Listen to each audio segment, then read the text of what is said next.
कपललाई as a free भेक्टरको रूपमा जान्न गइरहेका छौं सो यो भनेको के हो त यो भन्नुको अर्थ हो कपलमा जुन मोमेन्ट हुन्छ त्यो मोमेन्ट हामीले स्पेसमा कुनै पनि पोइन्टको एबाउटमा क्याल्कुलेट गर्यो भने त्यसको भ्यालु सेम रहन्छ सो यहाँ मानौ मैले एउटा कपल भेक्टर जसमा फोर्सको म्याग्निट्युड छ f सो दुईटा parallel forces which are opposite in their sense and their line of actions are separated by certain distance d अब यस्तो खालको फोर्सले गर्दाखेरि आउँछ कपल र यो कपल जुन छ हामी हेर्न सक्छौं क्लकवाइज कपल छ र यसको म्याग्निट्युड हुन्छ product of this force and perpendicular distance अब यो कपल जुन छ अथवा यो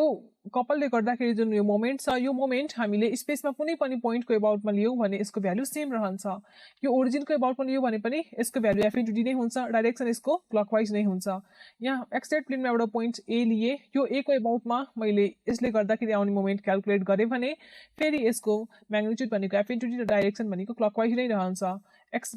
yz प्लेनमा कुनै एउटा पोइन्टको एबाउटमा लिए भने सेम रहन्छ सो यस्तो खालको भेक्टर हो यो कपल कि जसको म्याग्निट्युड र डाइरेक्सन सेम नै रहन्छ हामीले स्पेसमा कुनै पनि पोइन्टको एबाउटमा त्यसको मोमेन्ट क्याल्कुलेट गर्यौं भने अब भेक्टोरिकली हामी फोर्स भेक्टरलाई देखाउनु पर्यो भने हामी कसरी देखाउँछौं हामी यसरी रिप्रेजेन्ट गर्ने गर्छौं अब कपललाई रिप्रेजेन्ट गर्नु पर्यो भने यही कपललाई हेर्ने हो भने फोर्स हाम्रो यसरी गएको छ सो र यो मोमेन्ट जुन छ यो क्लकवाइज छ सो यो भयो notation for free vector couple अब हामी यसको इलिस्ट्रेसन हेरौं इलिस्ट्रेसन भनेको we are going to prove that couple is a free vector अब हामी कसरी प्रुभ गर्छौं त to prove couple as a free vector we need to show moment of couple about any point will be same so हामी एउटा कपलको moment calculate गर्छौं तीनटा डिफरेन्ट पोइन्टहरुको एबाउटमा र यदि भ्यालु सेम आयो भने हामी भन्न सक्छौं कि कपल जुन छ फ्री भेक्टर हो अब फाइनल एक्जाममा यस्तो इलिस्ट्रेसन धेरै चोटी सोधिएको हुन्छ थ्योरी क्वेशनमा 4 to 6 मार्क्समा सो एकदमै इम्पोर्टेन्ट टपिक हो यो हामीले यहाँ कन्सिडर गरेका छौं एउटा कोअर्डिनेट एक्सिस अब यहाँनेर हामी कन्सिडर गर्छौं एउटा रेक्टेंगुलर प्लेट एलिमेन्ट सो यो एउटा रेक्टेंगुलर प्लेट एलिमेन्ट हामीले कन्सिडर गर्यौं यो रेक्टेंगुलर प्लेट एलिमेन्टको लेन्थ छ a र यसको विड्थ भनेको छ b अब यो रेक्टेंगुलर प्लेट एलिमेन्टको हामीले भर्टेक्सहरु फिक्स गरौं सो एउटा भर्टेक्स त यो ओरिजिन नै भयो अर्को भनेको मैले a b र c भनेर लेखे अब यहाँनेर मैले यिनीहरुको कोअर्डिनेट लेख्नु पर्यो भने o भनेको त ओरिजिन भयो 0,0 a भनेको यसको कोअर्डिनेट कति भयो त a, 0 त्यसैगरी b को कोअर्डिनेट भयो a, b र c को कोअर्डिनेट कति भयो c को कोअर्डिनेट भयो 0, b नाउ हामी के गर्छौं त यो प्लेट एलिमेन्टको दुईटा प्यारलल जुन साइड्स छ यी साइड्सहरुमा हामी अपोजिङ फोर्सहरु एप्लाई गरौं यो बीसी पोर्सनमा मैले यस्तो किसिमको अपोजिङ फोर्स एप्लाई गरे of magnitude f similarly OA पोर्सनमा हामी एप्लाई गर्छौं यही म्याग्निट्युडको force in opposite direction that is यस्तो अब यस्तो खालको फोर्सेस जो कि एकअर्कासँग अपोजिट सेन्सको छ र प्यारलल टु इच अदर छन् and their line of action are separated by certain distance अब यस्तै खालको फोर्सले के गर्छ त कपल फर्म गर्छ हामी यो कपलले गर्दाखेरि आउने मोमेन्ट क्याल्कुलेट गर्न गइरहेका छौं about point O point A and point B यदि भ्यालु हाम्रो सेम आयो भने we can say that this couple vector is a free vector now taking moment about O भनेपछि हामीले यो फोर्स इन्टु दिस डिस्टेन्स गर्नु पर्यो सो फर्मुलाले भन्छ मोमेन्ट अबाउट O भनेको सो मैले मोमेन्ट अबाउट O लाई MO ले रिप्रेजेन्ट गरे सो मोमेन्ट अबाउट O भनेको R क्रस F R भनेको अब यो फोर्स सो अबाउट O भनेपछि हामीले यो फोर्स इन्टु यो डिस्टेन्स हेर्नु पर्यो यो फोर्स भनेको कता गइरहेको छ त यो x भन्दा अपोजिट तिर गइरहेको छ हाम्रो जो रेक्टेंगुलर प्लेट xy प्लेनमा छ र फोर्स हाम्रो अपोजिट टु x डाइरेक्सनमा गइरहेको छ भनेपछि fi भेक्टर हुने भयो विथ नेगेटिभ साइन र परपेन्डिकुलर डिस्टेन्स भनेको हामीले यहाँ र फोर्स एक्ट भइरहेको छ यो पोइन्ट भयो point of application of force र यहाँ देखि O सम्मको परपेन्डिकुलर डिस्टेन्स भनेको CO that is RCO now हामीसँग छ सबै भर्टेक्सहरुको coordinates that means position vector हामीसँग छ सो पोजिसन भेक्टर छ भने हामी के गर्न सक्छौं यो R भेक्टर लागि पोजिसन भेक्टर भनेको position vector of C minus position vector of O that is 0, B minus 0, 0 यो भयो R भेक्टर र माइनस FJ भेक्टरलाई मैले एज इट इज छोड्दे अब यहाँबाट हाम्रो xy प्लेनमा छ भनेपछि I र J को फर्ममा आउनु पर्यो हाम्रो R सो 0 minus 0 भनेको 0 नै भयो, that means I component 0. B minus 0 भनेको B र positive छ, that is Bj vector is positive. Now into F, that is minus F I vector.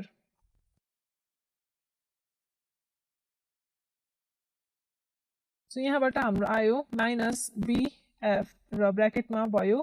J cross I. अब हामीलाई थाहा छ I vector cross J vector भनेको हुन्छ K vector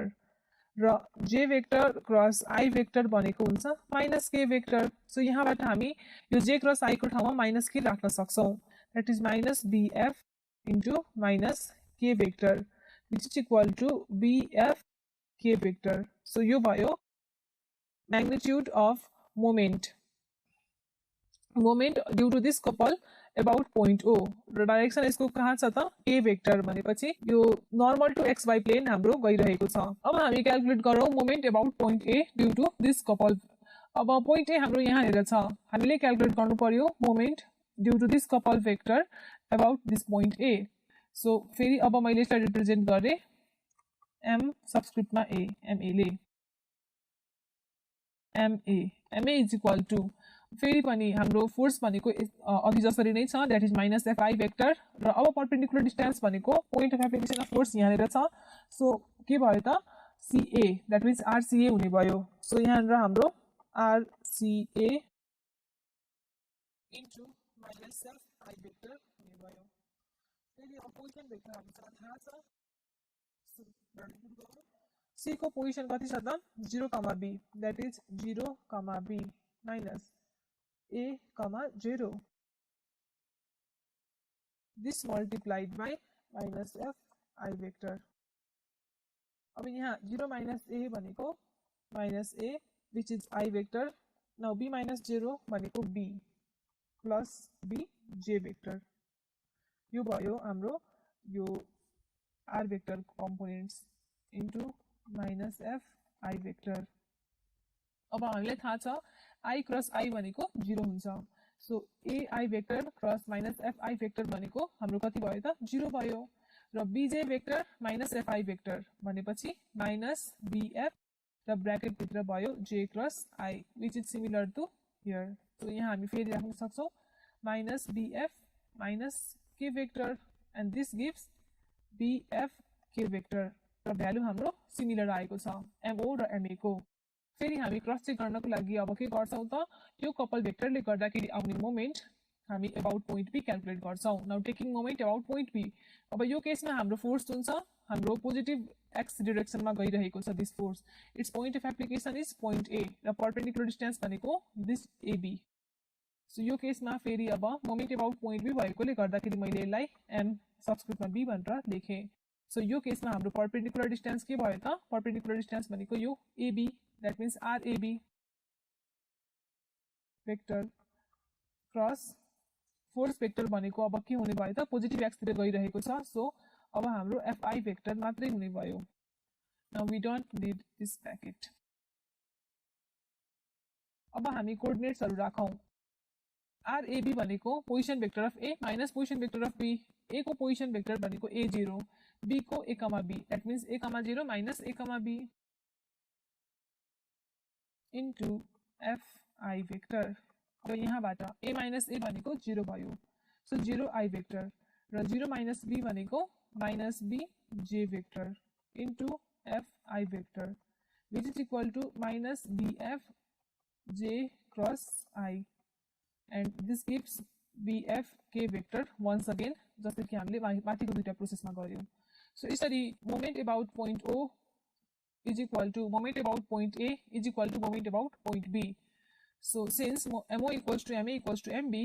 it's proved that couple is a free vector. यसरी हामीले couple लाई free vector को रूपमा देखायौं. अब हम फोर्स को बारेमा पढ्न गइरहेका छौं. अब resultant of force and moment for a system of force भनेको के हो त? So सिस्टम अफ फोर्स भनेपछि यो एउटा हाम्रो रिजिड बडी भयो. यो रिजिड बडीमा धेरैवटा फोर्सहरु लागिरहेको छ.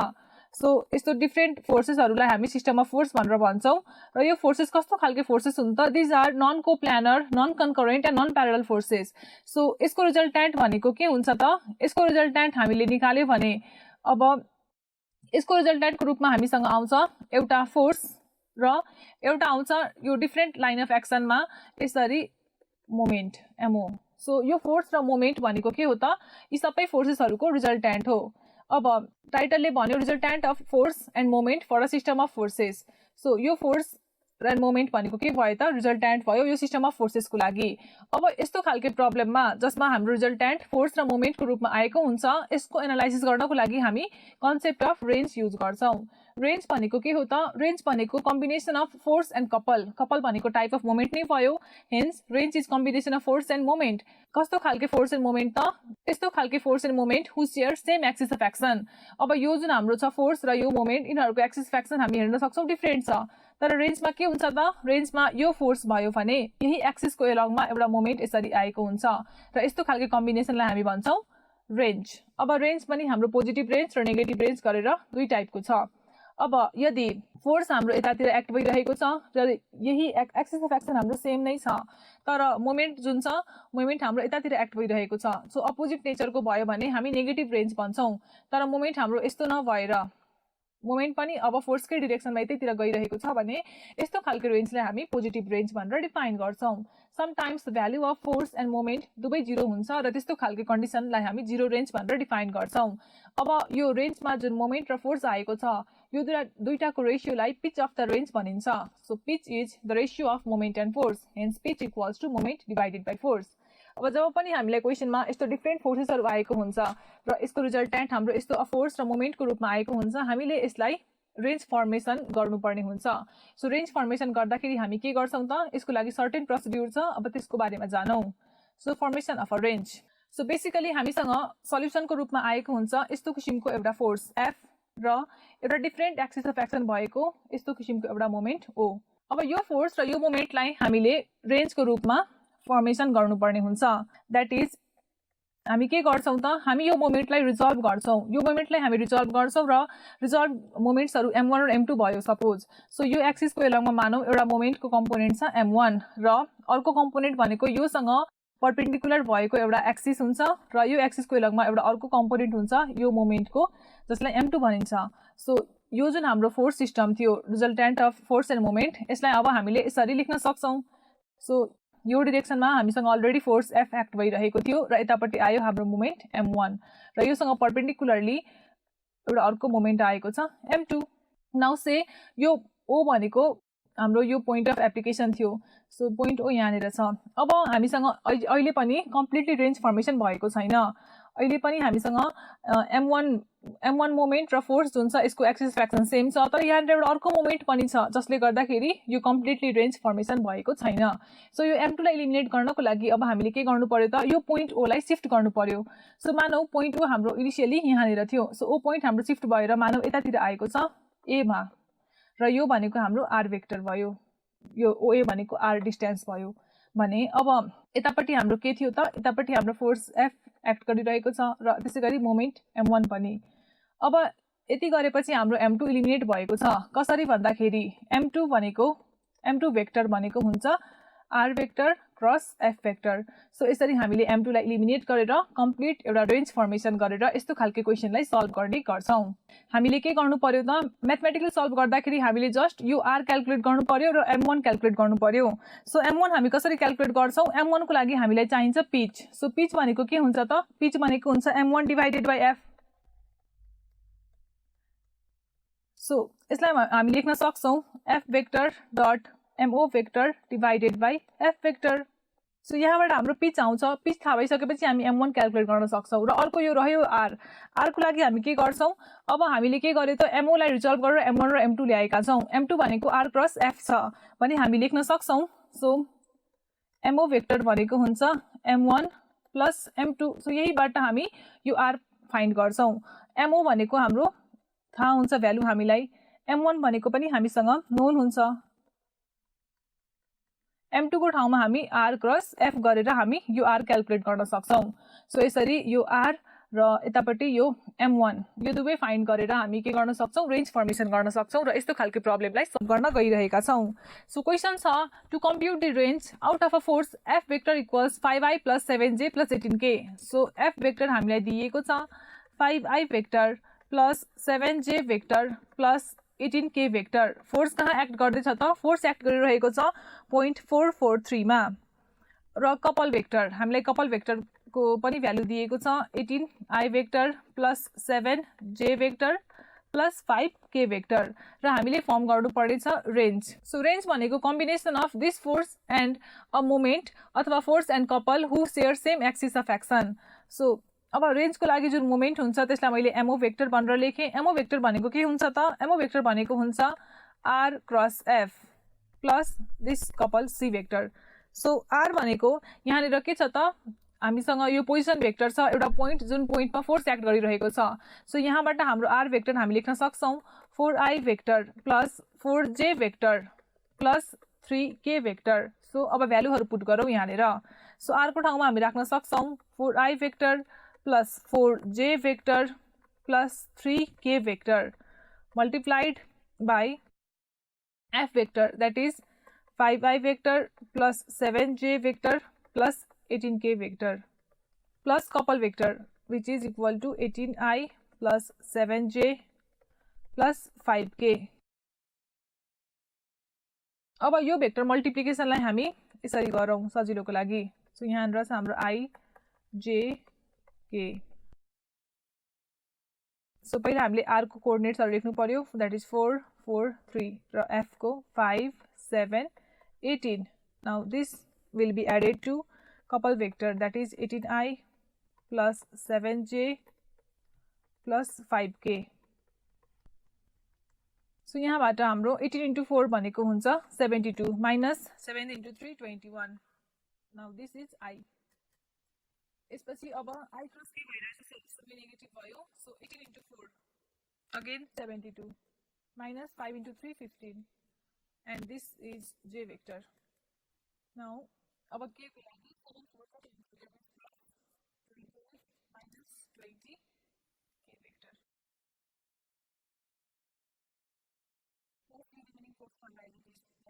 I vector plus 7j plus 5k so यसरी हाम्रो mo vector को भ्यालु आएको छ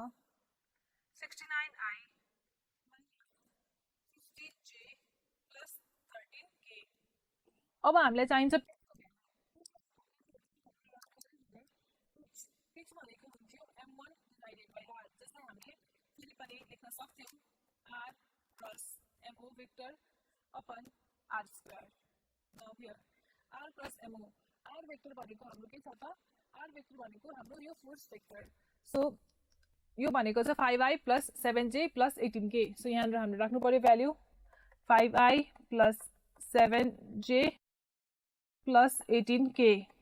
now this multiplied by mo जसको भ्यालु यहाँनिर छ 69i minus 50j plus 13k र तल r स्क्वायर भनेको यसकै square so this will give 5 square plus 7 square plus 18 square so यसरी माथि हाम्रो आउँछ 345 plus minus 350 18 into 13 will be plus 234 र तलपट्टि हाम्रो आएको छ 398 so value of pitch हाम्रो आयो 0.575 अब हाम्रो m1 vector भनेको के हुन्छ त m1 भनेको हुन्छ p into r so we can write m1 equals to p r vector p को भ्यालु छ 0.575 r vector भनेको छ 5i plus 7j plus 18k vector and this will give value of m1 at 2.875 I vector plus 4.02 j vector plus 10.35 k vector so यसरी हामीले calculate गर्यौं value of moment र r भनेको त छँदै छ सो यसरी यो f र यो m1 जुन छ यो दुवैको एक्सिस अफ एक्सन भनेको सेम हुन्छ र दुवैले मिलेर रेन्ज फर्मेसन गर्छ सो यसरी हामीले गिवन डाटाहरुलाई एनालाइज गरेर रेन्ज कम्प्युट गर्यौं र यसरी यो च्याप्टर 3 को लागि जुन रेन्ज पोर्सन थियो यसको लागि एउटा न्यूमेरिकल पनि सल्भ गर्यौं सो यसरी हामीले च्याप्टर 3 कम्प्लिट गर्यौं अपकमिङ भिडियोमा हामी च्याप्टर 4 पढ्ने छौं र यसरी नै एप्लाइड मेकानिक्स को कोर्सलाई कन्टिन्यू राख्ने छौं थ्यांक यू